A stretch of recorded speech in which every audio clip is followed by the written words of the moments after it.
Hey guys, welcome to हमारे fourth lecture के अंदर इस बहुत ही बेहतरीन सीरीज़ के अंदर। I personally am loving Java journey. इसको बनाते हुए भी मेरे को बहुत ज़्यादा मज़ा आ रहा है। इनफैक्ट मेरे दिन ही अच्छे चल रहे हैं। जो भी हो, इस लेक्चर में हम क्या करने वाले हैं, operators in Java, conditional statements in Java, loops in Java और एक एक्सरसाइज करेंगे जिसका नाम फिज बज है। लाइक यहाँ पर मैंने डिविजिबिलिटी चेक रखा है, but in reality it's going to be fizz buzz, जो कि गेम का नाम है। बहुत पॉपुलर गेम है। इसका मतलब जब कोडिंग सीखने के बाद हर कोई वही कराता है, एंड मैं भी तुमसे वही कराऊंगा बिकॉज अच्छी लगती है मेरे को। Now what are the different types of operators, हम आ जाते हैं। तो ये लेक्चर में दूसरी बार रिकॉर्ड कर रहा हूँ। इससे पहले जब रिकॉर्ड कर रहा था तब मैंने ये लिखा था। सो मेरे घर के अंदर फायर अलार्म बज गई, पर टेंशन मतलब आग नहीं लगी है। हाँ, तो पक्का आग नहीं लगी है ना? आई थिंक कोई बना रहा होगा, एग्जॉस्ट ऑन नहीं किया होगा। Let's focus. तो चार टाइप के ऑपरेटर्स होते हैं हमारे पास। मतलब ये चार मेजर कैटेगरीज है, इसमें छोटी कैटेगरीज भी आती है। तो assignment operators, arithmetic operators, relational operators और लॉजिकल ऑपरेटर्स। तो क्वाइट ऑब्वियस है, असाइनमेंट कोई भी चीज़ को असाइन करने के लिए, लाइक x इक्वल्स टू 5, तो हम x में 5 की वैल्यू स्टोर कर रहे हैं। फिर एरिथमेटिक ऑपरेटर्स हमारा बेसिक मैथ हो जाता है। फिर relational operators comparing two things, and logical operators I like and और एंड नॉट। ये तीन चीज़ें तो हम जावा में देख लेते हैं। अब यहाँ पे मैंने वापस कुछ चीज़ें लिख के रखी है, कितने हमारे। तो इंट वेल 1 इक्वल्स टू 5, तो मैंने वेल 1 के अंदर एक इक्वल्स टू ऑपरेटर यानी असाइनमेंट ऑपरेटर यूज़ करके 5 की वैल्यू स्टोर कर दी। अब हम यहाँ पे वही इसमें 4 डाल देता हूँ। बेसिक मैथ यूज़ करके हम यहाँ पे वेल 1 प्लस वेल 2 कर सकते हैं। हम यहाँ पे वो एरर दे रहा है कि मैं उसको कोई चीज़ के अंदर रखा नहीं है, डाल देते हैं, काम करते हैं। तो मैं इसको यहाँ से कंट्रोल एक्स करता हूँ, यहाँ पे कंट्रोल वी करता हूँ, यहाँ पे मैं ये करता हूँ, एरर चला गया। Sorry for that. मेरे कहने का पॉइंट इधर ये है कि हम लोग plus which is our arithmetic operator, उससे हम ऐड कर सकते हैं चीज़ें। ऐसे मैं यहाँ पे इसको चेंज करके माइनस कर सकता हूँ, चेंज करके मैं डिवीजन कर सकता हूँ, चेंज करके मैं एस्टेरिक की मदद से मल्टीप्लिकेशन कर सकता हूँ। और साथ में एक और स्पेशल है विच इज़ परसेंटेज। परसेंटेज आपको रिमाइंडर बता दे। तो वैल्यू 1 5 है, वैल्यू 2 हमारी 4 है। तो जब तुम 5 डिवाइडेड बाय 4 करते हो तो तुम्हें क्वोशंट 1 मिलता है और रिमाइंडर भी 4 मिलता है।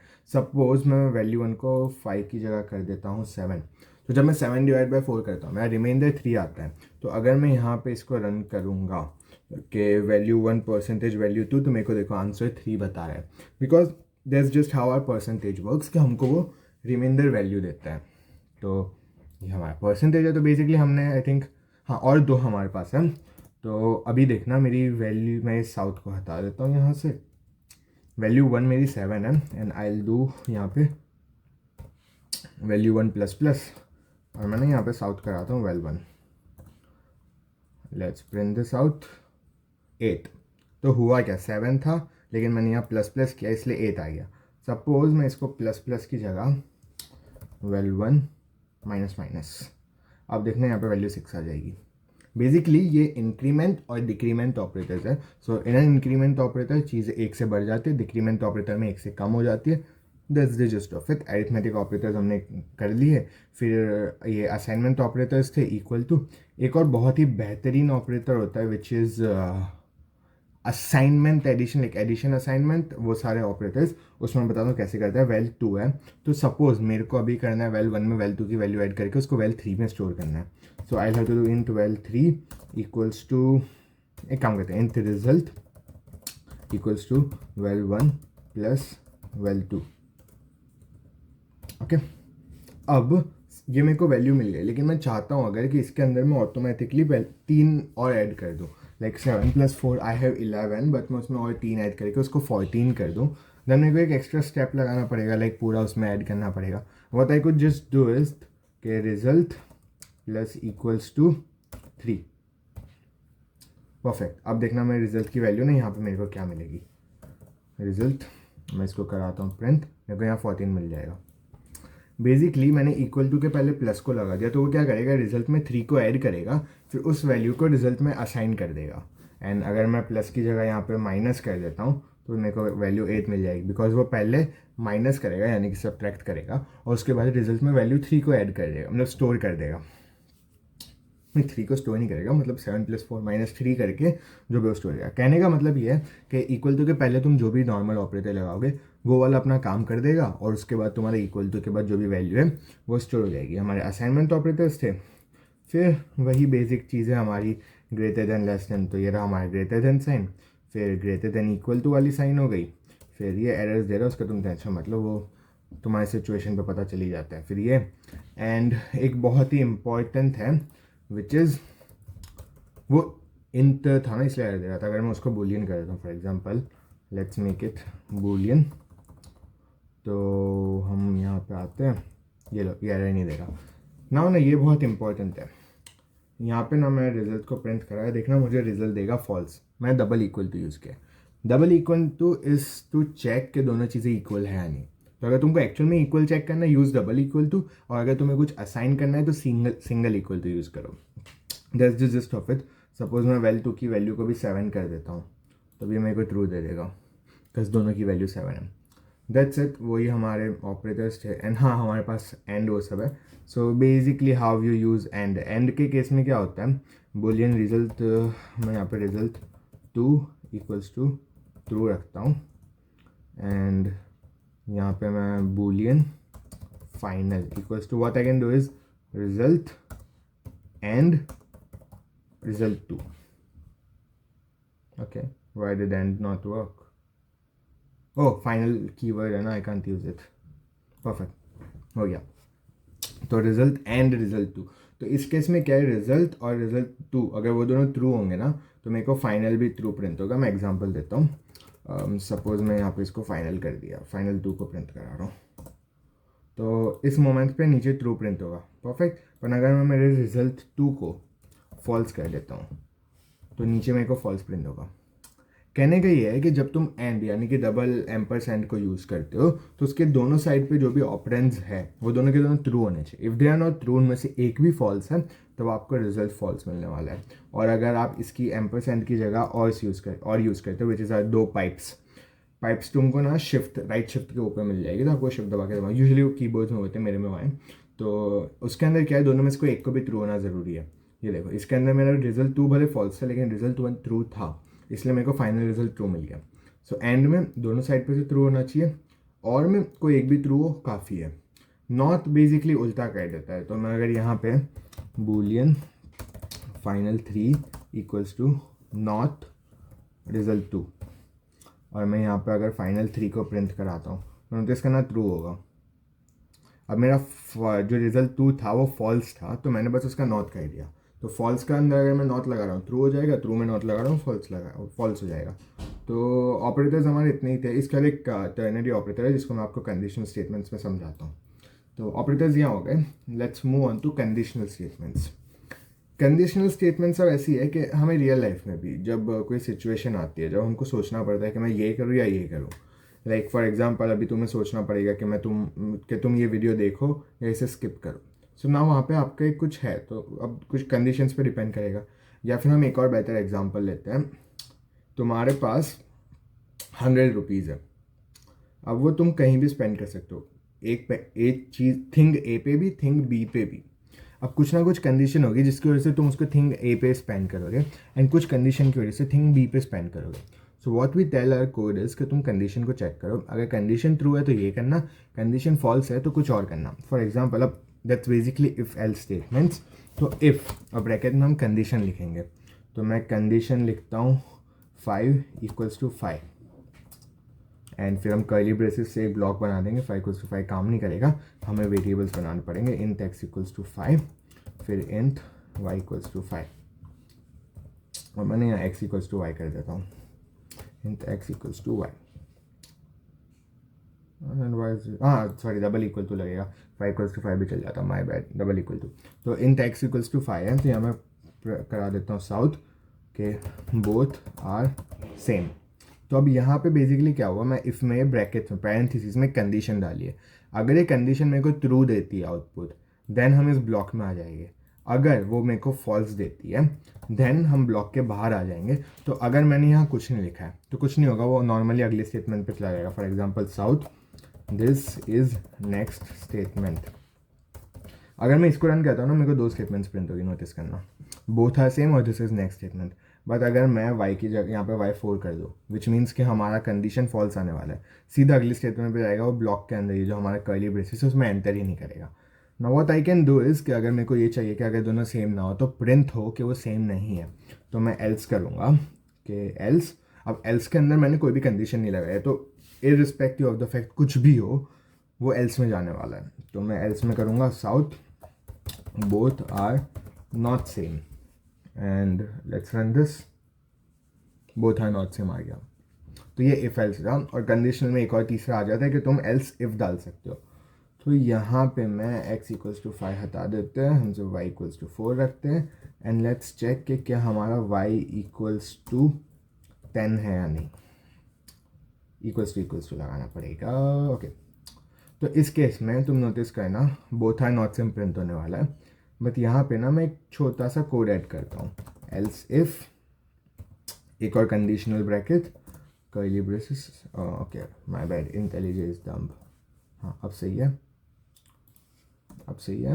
एंड यहाँ पे मैं कंडीशन डालता हूँ y equals to 4 and south y is 10। अब देखना इसने y इज़ 10 प्रिंट किया, क्यों? क्योंकि मैंने बीच में एक और कंडीशन डाली है which is y equals to 4, तो वो पहली कंडीशन देखेगा which is y equals to 10। अगर ये काम नहीं की तो वो अगली कंडीशन में जाएगा which is y equals to 4। अगर वो चल गई तो ठीक है, नहीं चली तो अगली में चला जाएगा, जो कि हमारा डायरेक्टली एल्स आ जाता है। वही, अब तुम इफ एल्स स्टेटमेंट्स जो पूरी होती है ना उसको लाइक नॉर्मल में भी एक टर्नरी ऑपरेटर की मदद से शिफ्ट कर सकते हो। तो suppose int x equals to 5, तो मैं यहाँ पे चेक कर सकता हूँ कि x equals to 5 question mark, x is 5, अगर नहीं हुआ तो colon x is not 5। I hope मेरा सिंटैक्स सही है, जो कि मुझे लग नहीं रहा। सही बोला मैं, नहीं लग रहा। स्ट्रिंग स्टेटमेंट इक्वल्स टू, हाँ अब सही है। तो बेसिकली मैं यहाँ पे ना साउथ करा देता हूँ स्टेटमेंट को, साउथ स्टेटमेंट, हाँ अब नोटिस करना एक्सेस 5 प्रिंट हुआ। सो यहाँ पे बेसिकली क्या हो रहा है, तुम एक लोकल वेरिएबल इंट्रोड्यूस कर रहे हो, जो कि मैंने यहाँ पे स्ट्रिंग की है, क्योंकि यहाँ मेरा आउटपुट ये है। अगर मैं इसको ट्रू या फॉल्स कर दूँ तो ऑब्वियसली यहाँ मेरे को बूलियन करना पड़ेगा। तो सबसे पहले यहाँ पे मैंने x इक्वल्स टू 5 डाली है, वो मेरी एक कंडीशन है। फिर मैं एक क्वेश्चन मार्क का यूज़ करता हूँ और एक कोलन का यूज़ करता हूँ। तो the syntax is condition question mark, if true तुम्हारी क्या चीज़ होगी, कोलन, और इफ़ फॉल्स तुम्हारी क्या चीज़ होगी। तो अगर x इक्वल्स टू 5 है, आई वॉन्ट कि x इज़ 5 प्रिंट हो, फिर मैंने कोलन लगाया कि अगर x ट्रू मतलब x 5 नहीं है, यानी हमारी कंडीशन फॉल्स रिटर्न करती है, तो x इज़ नॉट 5, ये चीज़ प्रिंट होगी।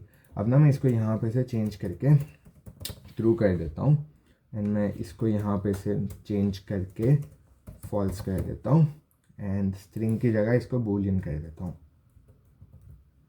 Boolean, perfect. इसको रन करता हूँ, देखना ट्रू प्रिंट होगा। अगर मैं x इक्वल्स टू 5 की जगह 4 कर दूँ, जो कि फॉल्स होने वाला है, तो यहाँ पे फॉल्स प्रिंट होगा। That's basically ternary operator. ये लाइक अगर तुम्हारा सिर्फ इफ एल्स और बहुत छोटा है तो उसकी जगह ये लिख लो, ज़्यादा लाइन्स ऑफ कोड नहीं होगा, तुम्हारा फ़ायदा होगा। तो सो ये बेसिकली टर्नरी ऑपरेटर था। और फिर ना हमारा एक स्विच केस स्टेटमेंट होता है which is switch x, and इसका एग्जैक्ट सिंटैक्स मैं भूल गया, बट मोस्ट प्रोबेबली यही है, केस एक्स इक्वल्स टू 5, नहीं ऐसे नहीं होता, केस आई थिंक 5 होगा सिर्फ, case 5 south x is 5, and फिर एक और केस डालता हूँ मैं, केस सिंटैक्स एरर है, विच मीन्स हमें कुछ तो गलत किया है। ChatGPT जिंदाबाद, एंड मेरे पास है ChatGPT, एंड यहाँ पे इफ एल्स मिल जाएगा मुझे, वेट सॉरी स्विच मिल जाएगा। ओके नहीं आई वॉज राइट, मेरा कुछ गलत नहीं था, बट कंडीशन नहीं वेरिएबल आएगा, सिर्फ एक्सप्रेशन आएगा, बढ़िया है एंड सही, कोई इशू नहीं है गाइस। वो intelligent is confusing me, case 4, and यहाँ पे मैं कर दूँगा साउथ x इज़ 4, बढ़िया। एंड यहाँ पे मेरे को बस इंट्रोड्यूस कर लेने दो x को, है ना, मुझे वो एरर देगा ही, int x इक्वल्स टू 5, बढ़िया। इसको मैं रन करता हूँ। अब नोटिस करना क्या हुआ, x इज़ 5 और x इज़ 4 दोनों प्रिंट हो गया। क्यों? क्योंकि ये सबसे ऊपर था और फिर मैंने उसको कहीं पे रोका नहीं। So how switch case works is ना, उसका सिंटैक्स बता दो। इस कंडीशनल पार्ट्स को स्विच केस कहा जाता है। तो सबसे पहले तुम स्विच लिखते हो, जो कि तुम्हारा कीवर्ड है, फिर तुम पैरेंथेसिस में अपना जो भी वेरिएबल है जिसके साथ तुम झेलना चाहते हो, या फिर कोई कंडीशन भी है, for example x equals to 5 है, वेरिएबल के साथ रहो तुम। हाँ, मतलब तुम इसको कहीं बाहर स्टोर करके उसको ला सकते हो। तो अगर तुमने लाइक वेरिएबल लिया x, तो तुम फिर कर्ली ब्रेसेस से एक ब्लॉक बनाओगे जो कि हर केस में हम बनाते हैं, और फिर तुम केसेस डालोगे, तो तुम केस कीवर्ड लिखोगे एंड देन तुम्हारी जो वैल्यू होनी चाहिए। तो अगर मेरे को चाहिए कि x की वैल्यू मैं 5 के साथ टेस्ट करूँ, तो फिर कोलन लगाओ और तुम्हें जो चाहिए लिख लो, फिर तुम केस अगले जितने तुम्हें चाहिए होते वो, और फिर तुम डिफ़ॉल्ट भी एक डाल सकते हो, default south, this is default. तो अगर वो किसी चीज़ से मैच नहीं करता ना, फॉर एग्जांपल मैं x इक्वल्स टू 10 कर देता हूँ, तो फिर मेरी डिफ़ॉल्ट तो रन होगी, तो उसे फ़र्क नहीं पड़ता, default will run in any case even though अगर वो कोई केस को नहीं मिलता। तो यहाँ पे तो खैर हमारा मिल रहा था 5 को। तो अब नोटिस करो, जब 5 मेरा सबसे पहला केस 5 है, तो अगर मैं x की वैल्यू 5 रख के उसे रन करता हूँ, मेरे को तीनों स्टेटमेंट्स प्रिंट हो रही है। बट अगर मैं x की स्टेटमेंट को 4 कर देता हूँ, तो फिर ना सिर्फ दो स्टेटमेंट रन होती है, x इज़ 4 और दिस इज़ डिफ़ॉल्ट, बिकॉज वो फर्स्ट केस से उसको लेना देना ही नहीं, उससे मैच नहीं किया। बट अगर मैं केस 4 के नीचे कोई केस डाल दूँ ना, वो ऑटोमेटिकली रन हो जाएगी, बिकॉज दैट्स जस्ट हाउ हमारा स्विच केस काम करता है कि अगर तुम्हारी कोई केस थ्रू हो गई तो उसके नीचे की सारी चीज़ें काम कर जाएगी। बट देयर इज़ अ वे हम उस चीज़ को ब्रेक कर सकते हैं, जो कि है ब्रेक कीवर्ड। सिंपल, तो मैं यहाँ पे x इक्वल्स टू 5 कर देता हूँ, 5 रन। तो अभी ना देखना क्या होगा, सिर्फ x इज 5 प्रिंट होगा, क्योंकि हमने उस पूरे जो कंटिन्यूएशन चल रहा था उसको ब्रेक ही कर दिया। तो हमारा कोड ब्रेक मीन्स वो स्विच के बाहर निकल जाएगा। Whenever you write break, it gets out of a loop और अ स्विच स्टेटमेंट, जो कि switch statement is also one kind of loop. तो दैट्स इट बेसिकली, कि तुमको अगर चाहिए कि आगे की केसेस एग्जीक्यूट ना हो, राइट ब्रेक, वो ऑटोमेटिकली चला जाएगा। It's as simple as that. ये हमारा स्विच केस था। मैंने इसको इतना अच्छे से इसलिए फोकस नहीं किया बिकॉज सेंस नहीं बनता इसका कुछ। तो स्विच केस भी हो गया हमारा, and then let's move on to, I think हाँ we are done with conditional statements. Now we need to do loops. अब लूप्स ना 3 टाइप के होते हैं, फॉर लूप, वाइल लूप और डू वाइल लूप। तो हम सबसे पहले फॉर लूप देखते हैं। फॉर लूप का सिंटैक्स फोकस करना, because this is one of the things जो तुम सबसे ज़्यादा यूज़ करोगे। फॉर, पैरेंथेसिस और कर्ली ब्रेसेस, क्वाइट ऑब्वियस। अब पैरेंथेसिस के अंदर तुम्हारी इंपॉर्टेंट चीज़ आती है विच इज़ लाइक तुम्हारा लूप कैसे चलेगा। तुम सबसे पहले अपना, मतलब यूजुअली हम उसको नंबर ऑफ टाइम से चलाना चाहते हैं, तो फॉर इंट वेरिएबल नेम, उसकी स्टार्टिंग वैल्यू जिसको मैं अभी 0 रखता हूँ, उसके बाद तुम्हें एक लगाना है सेमीकोलन। सेमीकोलन के बाद तुम्हारी लिमिट क्या है, तो पहले तुमने स्टार्टिंग डिफाइन कर दी कि मुझे 0 से स्टार्ट करना है, फिर मेरे को करना है कि आई मेरा 5 से कम होना चाहिए, विच लाइक 5 पे काम नहीं करना चाहिए, और फिर तीसरे में इंक्रीमेंटेशन या डिक्रीमेंटेशन कैसे करना है। तो मैं चाहता हूँ आई हर केस में 1 से बढ़ता जाए, which is why I right I plus plus, और फिर मैं साउथ करता हूँ, और आई इज़ आइटरेशन। तो मैं अब यहाँ पे आइटरेशन को यूज़ करूँगा, तो मैं सिर्फ आई को प्रिंट करा देता हूँ। तो आप नोटिस करना है यहाँ पे क्या प्रिंट होगा, 0 1 2 3 4। मैं 0 से स्टार्ट किया था मेरे फर्स्ट सेमीकोलन में, तो आ गया मेरा 0। मैंने 5 तक रखा था इसलिए 4 पे रुक गया क्योंकि मैंने 5 को इंक्लूड नहीं किया था, और फिर एक एक से बढ़ रहा है। That's are basically for loop.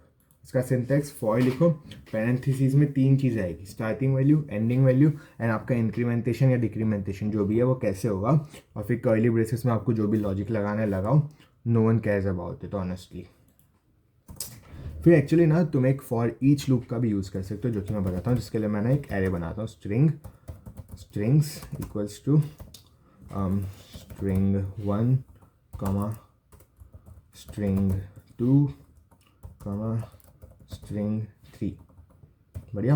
And अब यहाँ पे ना मैं इस पर एक फॉर लूप लगाता हूँ, सेम सिंटैक्स आने वाला, एक्सेप्ट पैरेंथेसिस में थोड़ा चेंज होगा।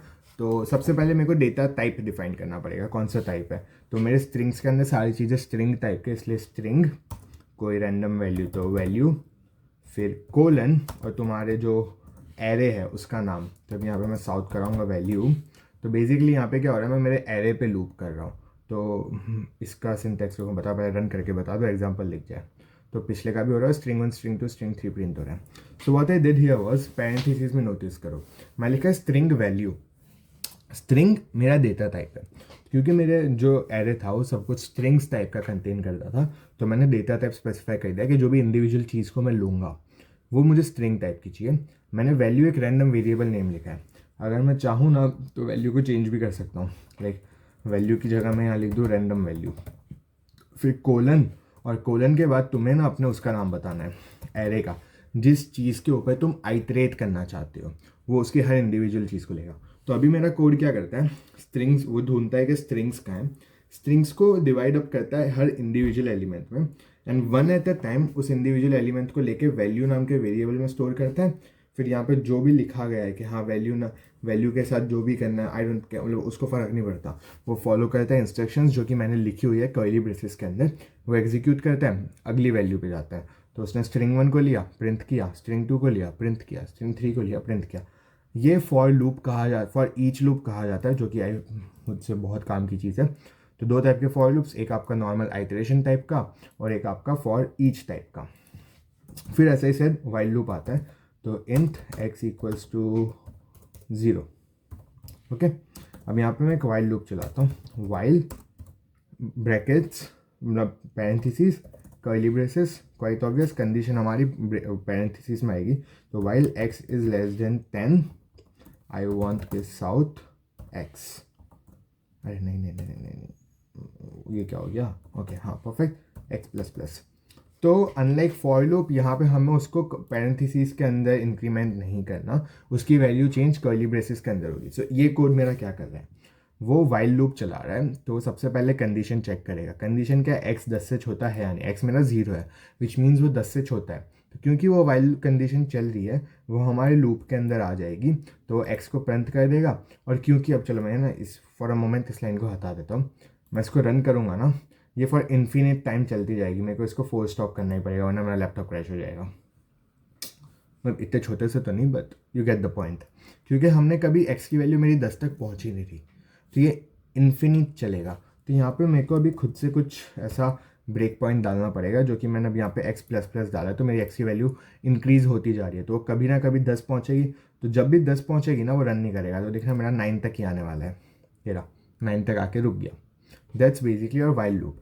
तो वाइल लूप इज़ समथिंग वो जो आप यूज़ करते हो, जो आपको एक इनडेफिनिट अमाउंट के लिए जाना होता है, आपको पता नहीं होता कि रुकना कब है, that's why you use while loop. और फिर तीसरा है हमारा do while loop, which also is a very calm की चीज़। आई होप वो इसमें एग्जिस्ट करे, तो पाइथन में तो होती है, जावा में I don't exactly remember using this, but let's see. While x is less than 10, बढ़िया चलती है। मैं ये लाइन ही क्यों लिख रहा हूँ, यहाँ से कॉपी कर लो, कंट्रोल x कंट्रोल v, बढ़िया। तुम इसमें नोटिस करना, ये अभी भी मेरा 9 तक प्रिंट हुआ है क्योंकि वही लॉजिक है। ओके मैं तुमको सिंटैक्स बता दूँ। Do while loop, do while तब यूज़ होता है जब तुमको उसको एक बार रन करना है फिर तुम्हें चेक करना है, तो पहली बार रन होना चाहिए इररिस्पेक्टिव ऑफ द कंडीशन। तो यहाँ पे सपोज मैं मेरी x की वैल्यू को 10 ही कर देता हूँ, तो तुम नोटिस करना I still get 10 printed last line में, ऊपर का मैं हटा दूँ, हाँ तो तुम नोटिस करो आई हैव 10 प्रिंटेड, जबकि मेरी कंडीशन है x 10 से छोटा होना चाहिए। क्यों? क्योंकि डू के अंदर एक बार तो वो रन हो गई, तो मैंने डू लिखा, कर्ली ब्रेसेस बनाए जिसमें मेरा पूरा लॉजिक आ रहा है, और यहाँ पे मेरा लॉजिक वही है कि system dot out dot println हो जा x, और फिर उसकी कंडीशन मतलब 1 से बढ़ जा, और फिर वाइल लूप में मैं कंडीशन डाल रहा हूँ, तो वो एक बार रन करेगा फिर नॉर्मल वाइल लूप बन जाएगा। सिर्फ फर्स्ट टाइम वो नॉर्मली रन करता है, then it's a normal while loop. तो वो ये चीज़ थी, and we are done with loops, we are done with all that stuff. Now comes हमारी वो गेम जिसका नाम है FizzBuzz. Now let me explain you how FizzBuzz works. मैं इसको ना नोट्स में लिख देता हूँ, यहाँ से हटा दो इसे, इसका नाम हम कर देंगे फिज़बज़। तो फिज़बज़ ना छोटे बच्चे खेलते हैं, हमें इसे कोड करना है। तो आपको यहाँ पे एक लूप लगाना पड़ेगा, आपको इसमें इफ एल्स कंडीशंस भी लगेगी, एंड यहाँ पे आपको ऑपरेटर्स का भी यूज़ करना होगा, इसीलिए बहुत परफेक्ट एक्सरसाइज लगती है मुझे। सो बेसिकली यहाँ पे क्या होगा, आप अपने कोड को इंस्ट्रक्शंस लोगे और आउटपुट ना मुझे कुछ ऐसा लिखना चाहिए 1 2, फिर क्योंकि अगला नंबर है 3 जो कि एक 3 का मल्टीपल है, इट शुड टाइप आउट फिज, फिर 4, फिर आता है 5, 5 एक मल्टीपल है 5 का, आई मीन ऑब्वियसली 5 वन ज़ा फन, मतलब 5, तो यहाँ पे आएगा बज़। फिर आता है 6, 6 3 का मल्टीपल है, 3 2 ज़ा 6 होता है, तो वापस फिज आ जाएगा। 7 को किसी से लेना देना, सॉरी 7 को किसी से लेना देना नहीं है, 8 को किसी से लेना देना नहीं है, 9 वापस मल्टीपल है, 10 भी मल्टीपल है 5 का, 11, 12 इज़ मल्टीपल तो फिज, 13 को लेना देना नहीं है, 14 को लेना देना नहीं है। अब जो 15 है, 15 3 से भी डिविजिबल है, 15 5 से भी डिविजिबल है, लाइक दोनों का मल्टीपल है। तो यहाँ पे इट शुड टाइप आउट फिज बज, और ये आपको ना 100 तक चलाना है। तो concept is if anything is a multiple of 3 it should type me out fizz, if anything is a multiple of buzz it should type out buzz, sorry if anything is I come again, अगर 3 से divisible है फिज आना चाहिए, 5 से divisible है बज आना चाहिए, और अगर 3 और 5 दोनों से डिविजिबल है तो फिज बज आना चाहिए। इस चीज़ का स्क्रीनशॉट ले लो, आपको काम आएगा, मतलब दिस इज द रेफरेंस, और आपको ये 100 तक चलाना है।